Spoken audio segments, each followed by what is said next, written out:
when a problem is particularized and you can see how it affects actual specific people's lives, it becomes much more realistic and much more palpable. And I thought the movie did a good job of that. Tim, do you want to walk everybody listening through?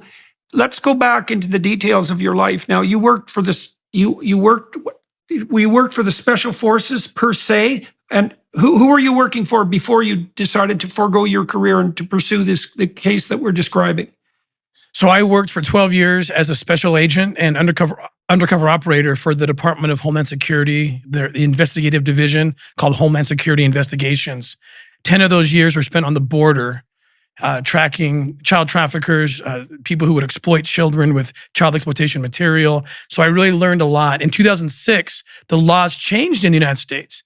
And for the first time, U.S. agents were permitted and encouraged to go overseas and find children who Americans were abusing, and we could now hold those Americans accountable as if they had committed that crime on U.S. soil. That's what really changed my life, because I speak Spanish fluently, and they sent me overseas, south of the border. That's when my eyes opened up, and I started seeing the children that I used to only see mostly on the pornography, on the child exploitation material cases. But it was tormenting me. The U.S. government unwittingly was, because if I couldn't find that connection back to the United States, the American kid or the American pedophile, I had to come home. But the problem is I've already been exposed to the children. I've already been exposed to the problem, and oftentimes have made myself the bait. And in 2012, I had enough on this case. I went further than otherwise I probably should have. The movie didn't have time to tell you that there was another case in Haiti at the same time that I was working, thinking there was a U.S. nexus. And I was told in both instances to come home and you couldn't work these cases. And that's when I had a very consequential conversation with my wife.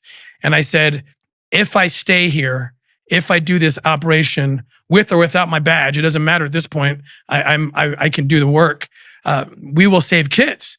But I have to lose my job, and we have 6 children, and this is a moral dilemma like I've never faced in my life. And I was hoping my wife would have responded with, "Get your ass home.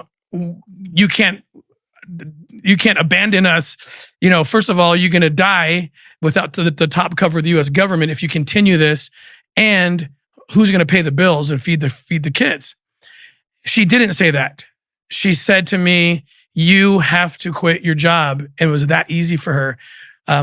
It became spiritual for her even. She felt a calling and a responsibility that she might have to reckon with one day when she meets her maker. And I knew that she felt that way when she told me this in the crucial moment of decision, about 2 days before I ended up turning my badge and gun over and went private. She said to me, "I will not let you jeopardize my salvation by not doing this."